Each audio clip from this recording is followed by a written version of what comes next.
Train में जीजा साली का प्यार। एक कहानी। सुबह का समय था। ठंडी हवा चल रही थी और ट्रेन धीरे धीरे स्टेशन पर आकर रुकी।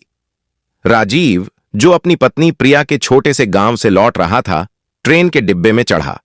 प्रिया की छोटी बहन सोनल भी साथ थी। सोनल पहली बार शहर जा रही थी और उसकी आंखों में उत्साह और जिज्ञासा थी। ट्रेन में भीड़ थी, लेकिन राजीव ने किसी तरह सोनल के लिए खिड़की वाली सीट ढूंढ ली। सोनल चुपचाप बैठी खिड़की से बाहर झांक रही थी।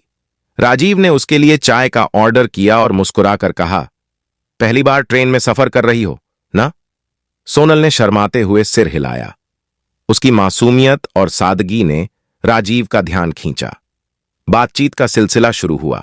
राजीव उसे रास्ते के गांवों, नदियों और पुलों के बारे में बताने लगा और सोनल उसकी बातों में खो सी गई।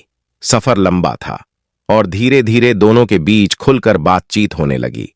सोनल की हंसी और उसकी मासूम बातें राजीव को बहुत अच्छी लगने लगीं। सोनल को भी महसूस हुआ कि उसका जीजा बहुत समझदार और हंसमुख है। एक स्टेशन पर ट्रेन रुकी तो राजीव ने चाट और समोसे खरीदे।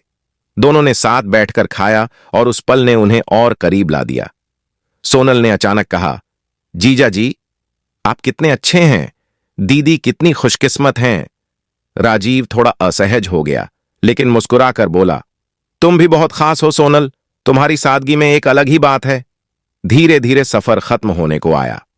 सोनल के मन में एक अजीब सा एहसास था जिसे वह समझ नहीं पा रही थी। राजीव ने भी महसूस किया कि सोनल की मासूमियत ने उसे भीतर से छू लिया है। जब ट्रेन स्टेशन पर पहुंची तो सोनल ने जाते जाते कहा, जीजा जी, यह सफर हमेशा याद रहेगा। राजीव ने मुस्कुराते हुए कहा, हां सोनल, यह सफर और तुम्हारी बातें हमेशा मेरे दिल में रहेंगी। उनके बीच ऐसा कुछ नहीं हुआ जो गलत हो, लेकिन उस सफर ने उनके रिश्ते में एक अलग मिठास भर दी। दोनों ने तय किया कि इस एहसास को सिर्फ एक खूबसूरत याद के रूप में संभाल कर रखेंगे।